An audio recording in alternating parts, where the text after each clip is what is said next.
అందరికీ హాయ్, నా పేరు Arjun. Welcome to artisan YouTube channel. ఈ రోజు నుంచే మన ఛానల్లో ఎడిటింగ్ క్లాసులు స్టార్ట్ అవబోతున్నాయి. సో మీకు ఇంట్రెస్ట్ ఉంటే ఖచ్చితంగా సబ్స్క్రైబ్ చేసి నోటిఫికేషన్ ఆన్లో పెట్టుకోండి. అలానే ఇన్స్టాలో కూడా ఫాలో అవ్వండి. ఈ ట్యూటోరియల్ వీడియో స్టార్ట్ చేసే ముందు ఒకటి చెప్పాలి. చాలా మంది నాకు పర్సనల్ గా ఇన్స్టాగ్రామ్ లో బ్రో మొబైల్ వీడియో ఎడిటింగ్ గురించి చెప్పండి అంటున్నారు. యాక్చువల్లీ ఈ ఛానల్ స్టార్ట్ చేసింది ప్రొఫెషనల్ వీడియో ఎడిటింగ్ కోసం అన్నమాట. ఫస్ట్ ఆఫ్ ఆల్ ఎడిటింగ్ గురించి చెప్పాలంటే ఇది ఎవరంటే వాళ్ళు నేర్చుకునేది అయితే కాదు భయ్య. అందరూ ఏమనుకుంటారు, ఎడిటింగ్ లో ఏముంది, చాలా ఈజీ, కట్ చేసిన ముక్కలు జస్ట్ అతికిస్తే చాలు కదా అనుకుంటారు. So that is not editing. Editing means visual story telling. ఈ ఎడిటింగ్ అనేది ఏదో టైం పాస్ కోసం నేర్చుకునేది అయితే కాదు. ఇప్పుడు మొబైల్లో ఎడిటింగ్ అడుగుతున్నారు. ఇప్పుడు చాలా మంది ఏమనుకుంటారంటే ఎప్పుడో ఒకసారి మన వీడియోని టైం పాస్ గా అలా ఎడిట్ చేస్తే దాన్ని ఎడిటింగ్ అనుకుంటారు. కానీ ఇక్కడ మ్యాటర్ ఏంటంటే మనం ఫోన్ లో చేసే ఎడిటింగ్ వేరు, ప్రొఫెషనల్ గా సిస్టమ్ ముందు కూర్చొని చేసే ఎడిటింగ్ వేరు అనమాట. ఎందుకంటే మనం ఫోన్ లో ఎప్పుడో ఒకసారి ఏదో ఒక వీడియోని చిన్నగా టెక్స్ట్లు ఎఫెక్ట్లు ఇచ్చి ఒక హాఫ్ అన్ అవర్ గంటలో ఎడిట్ చేసేది వేరు అనమాట. అదే వీడియోని సిస్టమ్ ముందర గంటలు కూర్చొని చేయడం వేరు. దీనికి చాలా పేషెన్స్ కావాలి. ఒకటికి 100 సార్లు రీప్లే చేసి జాగ్రత్తగా చెక్ చేసుకుంటూ వెళ్ళాలి. అండ్ మెయిన్ ఇంపార్టెంట్, మీలో ప్యాషన్ ఉండాలి, కసి ఉండాలి, క్రియేటివిటీ ఉండాలి, కొత్తగా ఆలోచించగలగాలి. అప్పుడే మనం ఈ ఫీల్డ్ లో దుమ్ము లేపగలం. ఎప్పుడు ఒకరి స్టైల్ ని మనం కాపీ కొట్టకుండా మన స్టైల్ ని వేరే వాళ్ళు కాపీ కొట్టేంత క్రియేటివ్ గా ఆలోచించాలి మనం. ఇందులో చాలా రకాలే ఉన్నాయి. YouTube editing, film editing, shorts editing, reels editing, wedding editing, ఇలా చెప్పుకుంటూ వెళ్తే అబ్బో చాలానే ఉన్నాయి. నేనైతే చెప్పేది ఒకటే, నేర్చుకుంటే ప్రొఫెషనల్ గా నేర్చుకోండి. మొబైల్స్ లో అయితే వద్దు. ఏదో టెంపరీగా చిన్న చిన్న వీడియోస్ ని ఎడిట్ చేయడానికి అయితే మొబైల్స్ ఓకే, బట్ కెరీర్ గా ఎంచుకునేటప్పుడు మాత్రం జాగ్రత్త. అండ్ ఇంకోటి ఏంటంటే, ఈ ప్రొఫెషనల్ ఎడిటింగ్ నేర్చుకోవాలంటే మీకు పక్కాగా ల్యాప్టాప్ ఆర్ కంప్యూటర్ సిస్టమ్ ఉంటేనే ఇది నేర్చుకోగలరు. చాలా మంది దగ్గర ల్యాప్టాప్, కంప్యూటర్స్ లేకపోవచ్చు, కొనడానికి మనీ కూడా లేకపోవచ్చు. అయినో మన మిడిల్ క్లాస్ అబ్బాయిల కష్టాలు ఎలా ఉంటాయో నాకు కూడా తెలుసు. బట్ నేనేమంటున్నానంటే అట్లీస్ట్ సెకండ్ హ్యాండ్ లో అయినా కూడా మీకున్న బడ్జెట్ లో కొనేసేయండి. తర్వాత నేర్చుకున్నాక డబ్బులు ఎలాగో మీరే సంపాదిస్తారు. అలాగని చెప్పి మీ ఇంట్లో అమ్మా నాన్నల్ని మాత్రం ఇబ్బంది పెట్టకండి. అండ్ అమ్మా నాన్నల మీద ఎక్కువగా ప్రెజర్ కూడా పెట్టకండి. ఎంతున్నా కూడా మీరే కష్టపడి సంపాదించి అప్పుడు కొనుక్కోండి. ఎందుకంటే ఇప్పటికీ మీ అమ్మా నాన్నలు చాలా ప్రాబ్లమ్స్ ఫేస్ చేస్తూ ఉంటారు. వాళ్ళకి కొత్త ప్రాబ్లమ్స్ పెట్టొద్దు. ఒకవేళ మీ దగ్గర డబ్బులు లేవనుకో, ఏదో ఒక పని చేసుకొని 3 నెలలు కష్టపడి సేవ్ చేసుకొని అప్పుడు కొనండి. అలా కూడా చేయలేనంటారా, ఇక మీ ఇష్టం. నేను ఒక్కటే చెప్తాను భయ్య, అనవసరమైన దాళ్ళకి లైక్ గర్ల్ ఫ్రెండ్స్ కని, ఫ్రెండ్స్ కని, సినిమాలకని, షికార్లకని, మందని, సిగరెట్లని, ఇలా వీటన్నిటికీ ఖర్చు పెట్టే బదులు ఒక 3 మంత్స్ నాది కాదనుకొని అందరికి దూరంగా ఉండి ఏదైనా పని చేసుకొని సేవ్ చేసుకొని అప్పుడు కొనండి. అప్పుడు ఆటోమేటిక్ గా ఇంకా ఇంట్రెస్టింగ్ గా వర్క్ నేర్చుకుంటారు మీరు. జాగ్రత్తగా వినండి, ఇది మీ కెరియర్. ఎవ్వరు ఏం చేయరు. నీ దగ్గర స్కిల్స్ ఉంటేనే బతుకుతావు, లేకుంటే ఎవ్వడు దేకడు. సో మీ మీద మీరు ఇన్వెస్ట్ చేసుకొని సిస్టమ్ కొనేయండి. ఇక టాపిక్ లోకి వెళ్లే ముందు ఒక బుక్, ఒక పెన్ను రెడీగా పెట్టుకోండి. నేను ఫస్ట్ ఫోటోషాప్ క్లాసుల గురించి చెప్తాను, తర్వాత ప్రీమియర్ ప్రో, తర్వాత ఆఫ్టర్ ఎఫెక్ట్స్. సో చాలా శ్రద్ధగా వినండి. వినింది బుక్ లో రాసుకొని దాన్ని అర్థం చేసుకొని మీ ఓన్ గా ప్రాక్టీస్ చేయండి. ఎంత ప్రాక్టీస్ చేస్తే అంత నేర్చుకుంటారు. Practice makes men's perfect. మీకు ఏదైనా డౌట్స్ ఉంటే నా ఛానల్ బయోలో ఇన్స్టాగ్రామ్ లింక్ ఉంటుంది, ఫాలో కొట్టి నాకు మెసేజ్ చేయండి. ఎటువంటి డౌట్స్ ఉన్నా నేను క్లారిఫై చేస్తాను. ఇక మొదలెడదామా? ముందుగా మీరు ఫోటోషాప్ ఇన్స్టాల్ చేసుకోండి. నా దగ్గర 2020 వెర్షన్ ఉంది. సో దాన్ని నేను ఓపెన్ చేస్తున్నాను.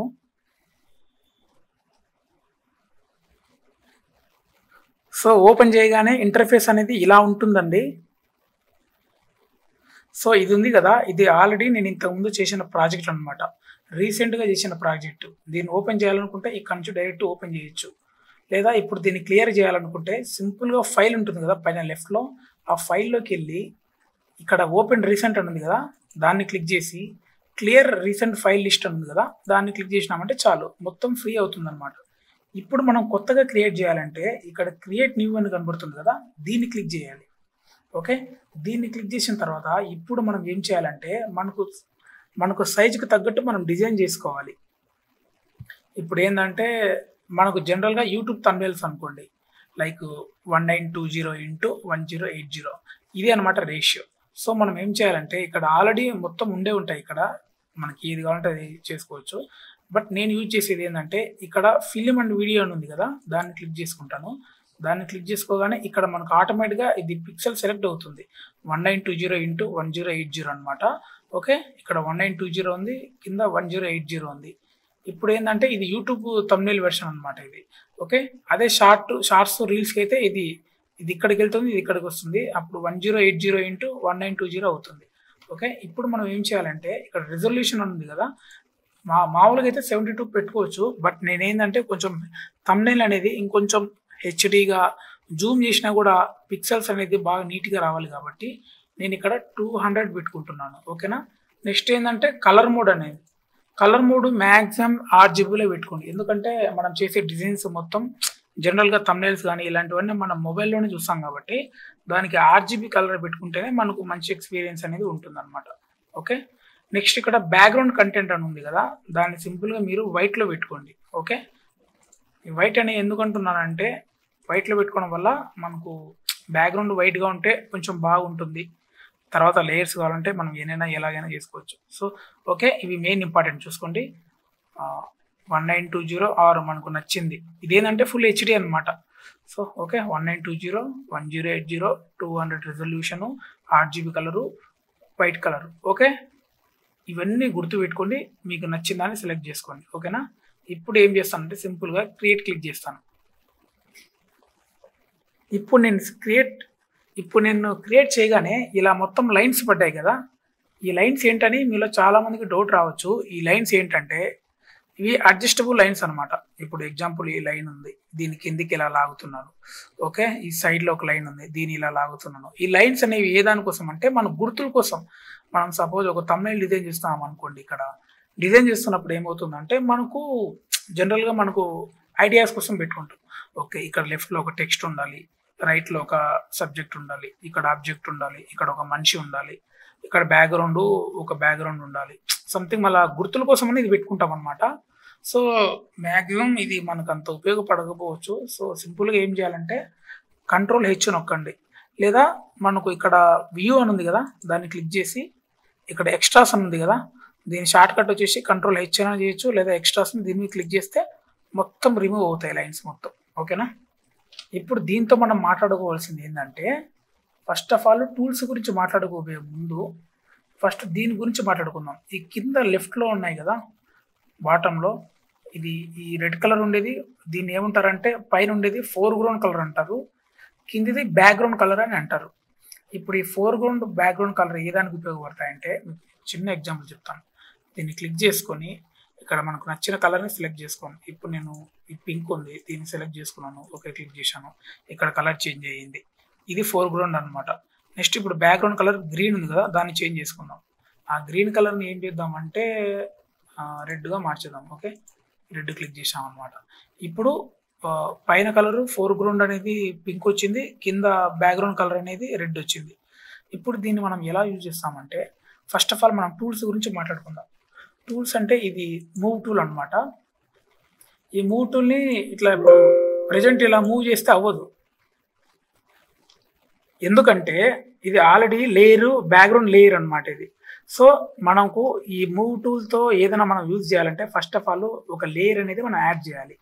లేయర్ యాడ్ చేయడం కోసం మనం ఏం చేయాలంటే రైట్ సైడ్ బాటంలో ఇక్కడ ప్లస్ అని ఉంది కదా, దాన్ని క్లిక్ చేసుకోవాలి. దాన్ని క్లిక్ చేయగానే లేయర్ అనేది ఒకటి క్రియేట్ అవుతుంది.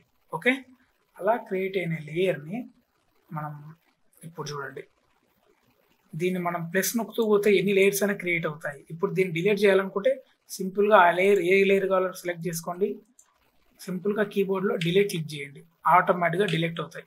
ఓకే, అలా కాకుండా మనం ఇక్కడ డిలీట్ చేయాలనుకుంటే ఇక్కడ ప్లస్ ఐకాన్ పక్కన డిలీట్ అని ఉంది కదా, దాన్ని క్లిక్ చేసినా ఎస్ నొక్కితే సరిపోతుంది. ఓకే, ఇప్పుడు మనం ఇలా చేస్తామన్నమాట. ఒకవేళ ఇప్పుడు మనం ఒక స్టెప్ వెనక్కి రావాలనుకుంటే అంటే రీడు అవ్వాలనుకుంటే సింపుల్గా Ctrl+Alt+Z. ఓకే, Ctrl+Alt+Z నొక్కామంటే రీడు అవుతుంది అనమాట. ఓకే, ముందరికి పోవాలంటే Ctrl+Z. ఓకే, సింపుల్గా అర్థమైంది అనుకుంటా. ఫస్ట్ ఈ మూవ్ టూల్ని ఉపయోగించాలంటే ఫస్ట్ ఇక్కడ ఏదో ఒకటి ఉండాలి. సో ఇక్కడ లేయర్ ఉంది కానీ దీని మీద ఏ ఆబ్జెక్ట్ లేదు కాబట్టి ఫస్ట్ ఆఫ్ ఆల్ మన ఆబ్జెక్ట్ని క్రియేట్ చేయాలి. ఇప్పుడు ఇక్కడ ఫర్ ఎగ్జాంపుల్ ఇక్కడ రెక్టాంగులర్ మార్క్యూ టూల్ అని ఉంది, దీన్ని క్లిక్ చేసుకోండి, దీన్ని సెలెక్ట్ చేసుకొని ఇప్పుడు దీంతో మనం ఒక మంచి షేప్ గీద్దాం, ఇలా రెక్టాంగులర్ షేప్. ఓకే, ఇలా గీచిన తర్వాత ఇప్పుడు నేను ఇందాక చెప్పాను కదా ఈ బ్యాక్గ్రౌండ్ కలరు ఫోర్గ్రౌండ్ కలర్ అనేది, ఇప్పుడు సింపుల్గా దీని లోపల ఈ రెండిట్లో ఏదో ఒక కలర్ కావాలనుకుంటే ఇప్పుడు ఇదేంటి ఫోర్గ్రౌండ్ కలర్. ఇప్పుడు ఈ పింక్ అనేది ఇక్కడ రావాలంటే సింపుల్గా Alt+Delete. ఆల్ట్ డిలీట్ నొక్కామంటే ఆ కలర్ అనేది వచ్చేస్తుంది. ఇప్పుడు మనకు ఆ కలర్ నచ్చలేదు, సో రెడ్ రావాలనుకుంటున్నాం. రెడ్ అంటే బ్యాక్గ్రౌండ్ కలర్ అక్కడికి పోవాలంటే సింపుల్గా కంట్రోల్ డిలీట్. ఓకే, పైన ఫోర్గ్రౌండ్ రావాలంటే ఆల్ట్ డిలీట్, కింద బ్యాక్గ్రౌండ్ రావాలంటే కంట్రోల్ డిలీట్. ఓకే, సింపుల్గా ఇలా మనకు నచ్చిన కలర్ని మనం తీసుకోవచ్చు. ఇప్పుడు ఇక్కడ చుట్టూ సెలెక్ట్ అయ్యింది కదా, ఈ సెలెక్ట్ అయింది మనం డీసెలెక్ట్ చేయాలంటే సింపుల్గా సెలెక్ట్ అయిన పైన ఉంది కదా, దీన్ని క్లిక్ చేసి డీసెలెక్ట్ క్లిక్ చేస్తే సరిపోతుంది. ఒకవేళ ఇది కాకుండా కూడా కంట్రోల్ డి, దీన్ని షార్ట్ కట్, దీన్ని క్లిక్ చేసినా సరిపోతుంది. చూసారా, మొత్తం బ్యాక్గ్రౌండ్ మొత్తం డీసెలెక్ట్ అయిపోయింది. ఇప్పుడు మనం మూవ్ టూల్ని ఎలా ఉపయోగించాలంటే క్లిక్ చేయండి మూవ్ టూల్ని. ఇప్పుడు దీని మీద క్లిక్ చేసుకోండి, క్లిక్ చేసుకొని ఎటు కావాలంటే అటు మూవ్ చేసుకోండి. మూవ్ టూల్ అనేది మనకు ఇలా ఉపయోగపడుతుంది. అలాగే కాకుండా ఇప్పుడు దీని మీద క్లిక్ చేసాం కదా, ఇక్కడే control C and control V, చూసారా దీనికి డూప్లికేట్ అయిపోయింది. ఇప్పుడు మనం ఎలాగైనా దీన్ని మూవ్ చేసుకోవచ్చు. ఓకే, నెక్స్ట్ ఇప్పుడు ఏంటంటే దాని కింద ఎలిప్టికల్ మార్క్యూ టూల్ అని ఉంది, దాన్ని క్లిక్ చేసుకొని సింపుల్గా మనం ఒక షేప్ చేద్దాం. ఈ షేప్ ఏంటంటే ఇలా మనం కిందికి డ్రాగ్ చేస్తాం కదా, రౌండ్ షేప్ అనేది రానప్పుడు మనం ఏం చేయాలంటే సింపుల్గా షిఫ్ట్ అనేది హోల్డ్ చేయాలి. హోల్డ్ చేసి గట్టిగా లాగి ఎలాగైనా మనం వదిలేయచ్చు. సో పర్ఫెక్ట్ రౌండ్ షేప్ వస్తుందన్నమాట. సో దీన్ని మనం ఏం చేయాలంటే పక్కకు అలా ఇలా జరుపుకోవచ్చు. ఓకే, ఇలా మనం జరుపుకున్నాం కదా, ఇప్పుడు దీని లోపల మనకు ఒక కలర్ కావాలంటే సింపుల్గా మీకు చెప్పాను కదా ఇందాక, ఆల్ట్ డిలీట్ నొక్కితే మనకు ఫోర్గ్రౌండ్ కలర్ వస్తుంది, కంట్రోల్ డిలీట్ నొక్కితే మనకు బ్యాక్గ్రౌండ్ కలర్ వస్తుంది. ఇప్పుడు నేను ఆల్ట్ డిలీట్ నొక్కుతాను, ఇంకో కలర్ వచ్చిందనమాట. ఓకే, ఇప్పుడు ఏం చేస్తా అంటే సింపుల్గా control C control V. Okay, click చేసుకున్నాను, మూవ్ టూల్ సెలెక్ట్ చేసుకున్నాను, జస్ట్ అలా జరిపాను, డూప్లికేట్ అయిపోయింది. ఇదేంటంటే కంట్రోల్ సి కంట్రోల్ వి ఏంటంటే డూప్లికేట్ కాపీ పేస్ట్ అనమాట. ఓకే, ఇప్పుడు దీన్ని రీడూ చేయాలంటే control Alt Z. Okay, redo అయిపోతుంది. ఇప్పుడు మనం నెక్స్ట్ మాట్లాడుకోబోయేది ఏంటంటే లేజో టూల్ గురించి. ఈ లేజో టూల్ ఏంటంటే దీన్ని జాగ్రత్తగా అబ్జర్వ్ చేయండి. ఇక్కడ షేప్ అనేది ఎలా ఉంది, ఇక్కడ బెండ్ అయి ఉంది కదా, సో యాస్టీజ్గా ఇది బెండ్ అవుతుంది అనమాట. ఇప్పుడు ఏంటంటే చూడండి, ఇలా గీస్తున్నాను అంటే మనకు నచ్చినట్టు తిరుగుతుంది అనమాట ఇది. సో ఎలాగైనా తిప్పుకోవచ్చు, ఎలాగైనా బెండ్ చేసుకోవచ్చు, స్ట్రేట్ అనేది రాదు, మన చేతితో ఎలా తిప్పితే అలా తిరుగుతుంది. ఓకే, ఇప్పుడు దీన్ని మనం జస్ట్ ఇలా స్టార్టింగ్ నుంచి ఎండ్ పైనకి ఇలా అటాచ్ చేస్తే మొత్తం సెలెక్ట్ అవుతుంది. సింపుల్గా మనం ఏదైనా ఆబ్జెక్ట్ని డిలీట్ చేయాలనుకున్నప్పుడు ఇలా సెలెక్ట్ చేసి సింపుల్గా కీబోర్డ్లో డిలీట్ క్లిక్ చేసామంటే ఓకే, సింపుల్గా డిలీట్ క్లిక్ చేసామంటే డిలీట్ అయిపోతుంది. ఓకేనా, ఇప్పుడు మనం control Alt Z, okay, control deselect. మీకు అర్థమైంది అనుకుంటా. ఈ లేజర్ టూల్ అనేది మనకు నచ్చిన ఏ షేప్ మీద దాన్ని డిలీట్ చేయాలనుకున్నప్పుడు లేదా కాపీ పేస్ట్ చేయాలనుకున్నప్పుడు, ఫర్ సపోజ్ ఇది సెలెక్ట్ చేసుకున్నాము, ఈ ఏరియా మొత్తం కాపీ పేస్ట్ చేయాలనుకుంటే కంట్రోల్ సి. మనకి ఇక్కడ ఎందుకు ఇలా వస్తుందంటే మనం ఇక్కడ లేయర్ అనేది కరెక్ట్ సెలెక్ట్ చేసుకోవాలి. ఓకే, దానికోసం ఏం చేయాలంటే ఇక్కడ ఇది అనేది పింక్ కాబట్టి పింక్ అనేది ఎక్కడ ఉంది, ఇక్కడ ఉంది. సో దాని మీద క్లిక్ చేసుకోవాలి. క్లిక్ చేసుకొని control C control V. Okay, click చేసిన తర్వాత మళ్ళీ మూవ్ టూల్ తీసుకొని క్లిక్ చేసుకొని సైడ్కి అలా తీస్తే అది డూప్లికేట్ అవుతుంది అనమాట. సో అర్థమైందా, ఇదన్నమాట. సో మనకు ఈ లేజర్ టూల్ అనేది ఇలా ఉపయోగపడుతుంది. ఓకే, నెక్స్ట్ మనం మాట్లాడుకోబోయేది పాలిగానల్ లేజర్ టూల్. ఒకసారి దీన్ని గమనించారంటే మీకు క్లియర్గా అర్థమవుతుంది. ఈ షేప్ చూడండి ఎలా ఉందో, అంటే ఇప్పుడు పైన టూల్ అనేది జస్ట్ మనం కన్వీనియంట్గా ఎలాగంటే అలా రౌండ్గా ఎలాగంటే అలా తీసుకోవచ్చు కదా. ఇప్పుడు ఈ పాలిగానల్ లేజర్ టూల్ ఏంటంటే దీని షేప్ చూస్తేనే అర్థమవుతుంది. ఇది ఏమున్నా కూడా గీతలు స్ట్రైట్గా పడతాయి, లైక్ ఇలా పైన దానిలాగా రౌండ్గా ఉండవద్దు అనమాట. రౌండ్గా ఉండదు, ఇలా స్ట్రైట్గా వచ్చేస్తుంది. ఫర్ ఎగ్జాంపుల్ చూస్తాను చూడండి, ఇప్పుడు నేను ఇలా చేస్తున్నాను, దీన్ని రౌండ్గా తిప్పుతుంటే చూసారా, స్ట్రైట్గానే వస్తుంది కానీ రౌండ్గా తిరగట్లేదు, ప్రాపర్ రౌండ్ రావట్లేదు, పెట్టెలు వస్తుంది, బాక్స్ స్ట్రైట్ లైన్స్ వస్తున్నాయి. ఓకే, మనం ఏదైనా స్ట్రైట్గా రెక్టాంగులర్ షేప్స్ని సెలెక్ట్ చేసుకోవాలని అనుకున్నప్పుడు దీన్ని యూజ్ చేస్తాం అనమాట. ఓకే, ఇది సింపుల్గా ఎలా సెలెక్ట్ చేసుకోవాలి. తర్వాత డిలీట్ చేయాలనుకుంటే సింపుల్గా మనం డిలీట్ క్లిక్ చేస్తే సరిపోతుంది. తర్వాత కంట్రోల్ డి. ఇక మనం నెక్స్ట్ మాట్లాడుకోబోయేది మ్యాగ్నెటిక్ లేజర్ టూల్ గురించి. ఇది ఎంత బాగా యూజ్ అవుతుందంటే ఇప్పుడు సింపుల్గా బ్యాక్గ్రౌండ్ కలర్కి ఇక్కడ ఏదో ఒక ఆబ్జెక్ట్కి ఒక డిఫరెన్స్ అనేది ఉండేలా చూసుకోండి. ఈ లేయర్ని సెలెక్ట్ చేసుకుందాం. పింక్ లేయర్ 3లో ఉంది కాబట్టి ఇప్పుడు ఏం చేస్తామంటే దీని చుట్టూ జస్ట్ అలా మార్కింగ్ ఇచ్చుకుంటూ వెళ్ళండి. ఆటోమేటిక్గా ఆ కలర్ అనేది ఆటోమేటిక్గా అదే సెలెక్ట్ చేసుకుంటూ వెళ్తుంది. చూసారా? చూడండి, ఇది ఎందుకు ఇలా అవుతుందంటే దీనికి జస్ట్ బ్యాక్గ్రౌండ్ కలరు ఆ ఆబ్జెక్ట్ కలరు కొద్దిగా డిఫరెన్స్ ఉంటే చాలు ఆటోమేటిక్గా ఇది సెలెక్ట్ అయిపోతుంది. సో ఇలాగనమాట. డిలీట్.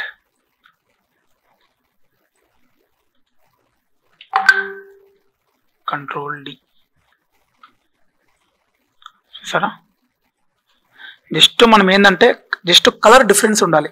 బ్యాక్గ్రౌండ్ కలర్ వైట్ ఉంది, ఇక్కడ ఆరెంజ్ ఉంది కదా, జస్ట్ దాని మీద అలా క్లిక్ చేసుకుంటూ అవుతుంది. నేను ఏం చేయట్లేదు, జస్ట్ అలా మూవ్ ఇచ్చుకుంటూ వెళ్తున్నాను. జస్ట్ అది ఆటోమేటిక్గా దాని కార్నర్స్లో అదే సెలెక్ట్ అయిపోతుంది, దాని బార్డర్లో అదే సెలెక్ట్ అయిపోతుంది. చూడండి, జస్ట్ మనకి ఇలా ఉపయోగపడుతుంది. సింపుల్గా control C control V duplicate అవుతుంది, పక్కకు చెప్పుకోవడం అంతే. ఓకే, ఇది చాలా చాలా యూజ్ అవుతుంది ఫ్రెండ్స్ ఇది. ఇక నెక్స్ట్ మనం మాట్లాడుకోబోయేది ఆబ్జెక్ట్ సెలెక్షన్ టూల్ గురించి. ఈ ఆబ్జెక్ట్ సెలెక్షన్ టూల్ ఏంటంటే ఫర్ ఎగ్జాంపుల్ ఇక్కడ పైన మోడ్ అని ఉంది. మోడ్లో లేజో అని ఉంది, రెక్టాంగిల్ అని ఉంది. ఇదేంటంటే మనకు నచ్చిన షేప్స్ అనమాట. లైక్ రెక్టాంగిల్ అయితే రెక్టాంగిల్, లేజో అయితే లేజో. ఇప్పుడు రెక్టాంగిల్ టూల్ని సెలెక్ట్ చేసుకుందాం.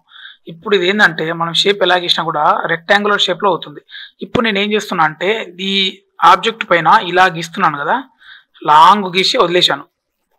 ఇలా వదిలేయగానే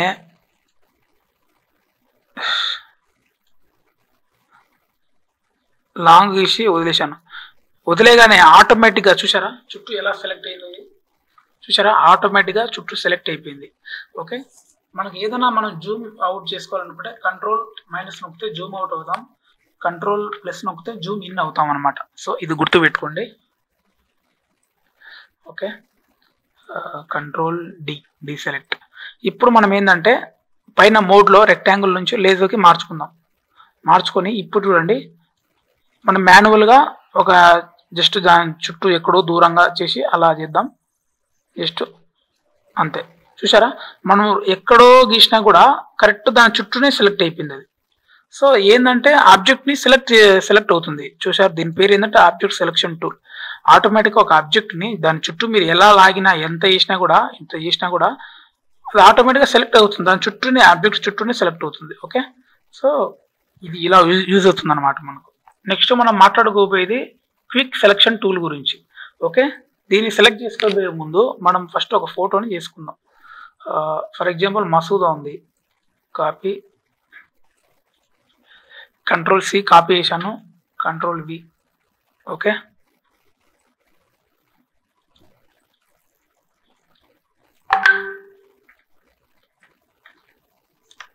ఆల్ట్ పట్టుకొని ఇలా రైట్కి జరుపుకున్నామంటే అది ఎటు కావాలంటే అటు మూవ్ అవుతుంది.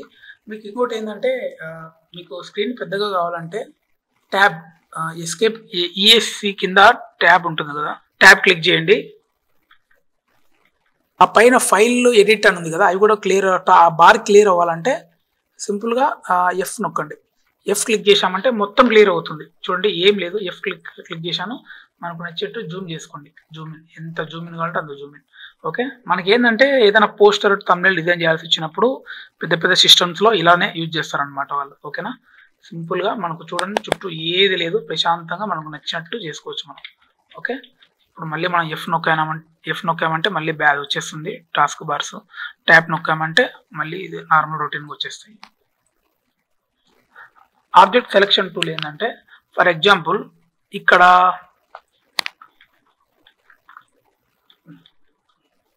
సంగీత గారు ఉన్నారు.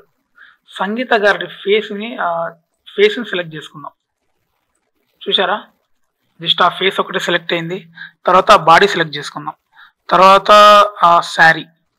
ఓకే, చూసారా, మనకు నచ్చిన వరకు సెలెక్ట్ అవుతూ ఉంటుంది అనమాట. అది మనకు నచ్చినంత వరకు సెలెక్ట్ చేసుకోవచ్చు.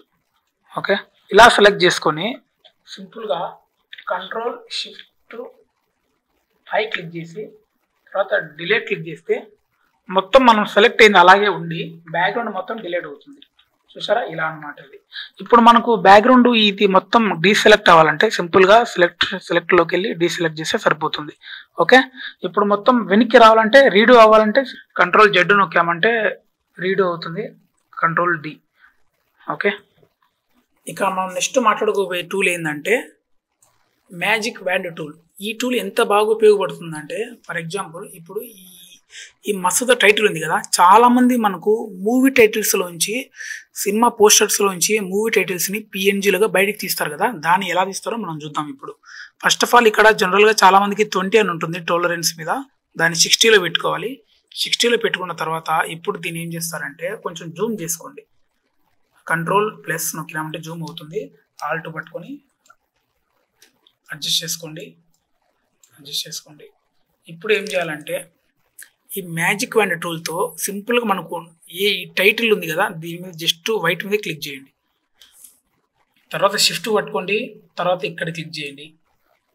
మీరు గమనించాల్సింది ఏంటంటే జస్ట్ ఆ డిఫరెన్స్ అనేది ఉండాలి, ఆ టైటిల్ పిఎన్జీకి ఆ బ్యాక్గ్రౌండ్కి కొద్దిగా డిఫరెన్స్ అనేది ఉండేలా చూసుకోండి. సింపుల్గా దాని మీద క్లిక్ చేసుకుంటూ వెళ్ళండి, మసూదా. ఓకే, ఇక్కడ మీరు ఏంటంటే షిఫ్ట్ పట్టుకున్నారంటే మొత్తం మనం ఎంతైనా సెలెక్ట్ చేసుకోవచ్చు. ఓకే, ఇప్పుడు ఏం చేస్తారంటే సింపుల్గా కీబోర్డులో కంట్రోల్ షిఫ్ట్ ఐ, అప్పుడు ఏమవుతుందంటే ఓన్లీ మనం సెలెక్ట్ చేసుకున్న ఏరియా మాత్రమే సెలెక్ట్ అయ్యి మిగతాదంతా అన్సెలెక్ట్ అవుతుంది. అప్పుడు మనం సింపుల్గా డిలీట్ నొక్కితే చాలు. చూడండి ఇక్కడ మసూద్ అని చెప్పి పోస్టర్ సెలెక్ట్ అయిపోయింది. బ్యాక్గ్రౌండ్ ఒక ఫోటో తీసుకుంటాం.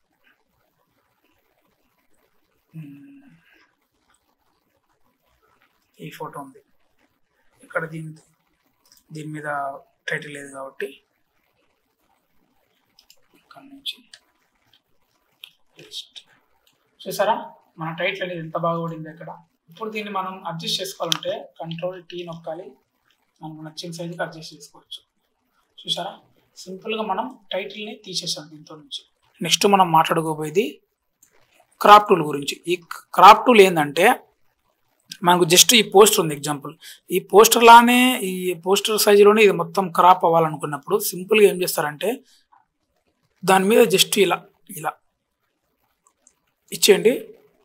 ఇక్కడ ఓన్లీ సెలెక్ట్ అయింది కదా ఆ పోస్టర్ మాత్రమే, సింపుల్గా కీబోర్డ్లో ఎంటర్ క్లిక్ చేయండి. ఎంటర్ క్లిక్ చేయగానే బ్యాక్గ్రౌండ్ ఆ సైజ్ మొత్తం డిలీట్ అయిపోతుంది. ఆ క్రాప్ అనేది జస్ట్ మనం ఎంతవరకు క్రాప్ సెలెక్ట్ చేసుకున్నామో అది మాత్రమే సెలెక్ట్ అయ్యి మొత్తం డిలీట్ అవుతుంది. సో ఈ క్రాప్ అనేది మనకు ఇలా యూజ్ అవుతుంది అనమాట. ఇప్పుడు మనం కంట్రోల్ ఆల్ట్ జెడ్ నొక్కామంటే మళ్ళీ బ్యాక్ వచ్చేస్తాం మళ్ళీ. నెక్స్ట్ ఇప్పుడు ఏంటంటే పర్స్పెక్టివ్ క్రాప్ టూల్ అనమాట. దీని గురించి చెప్పే ముందు ఫస్ట్ మనము ఒక మిర్రర్ని డౌన్లోడ్ చేసుకుందాం. Mirror frame. ఓకే, ఇప్పుడు ఈ మిర్రర్ ఫ్రేమ్లో మీకు చూపిస్తాను ఆగండి.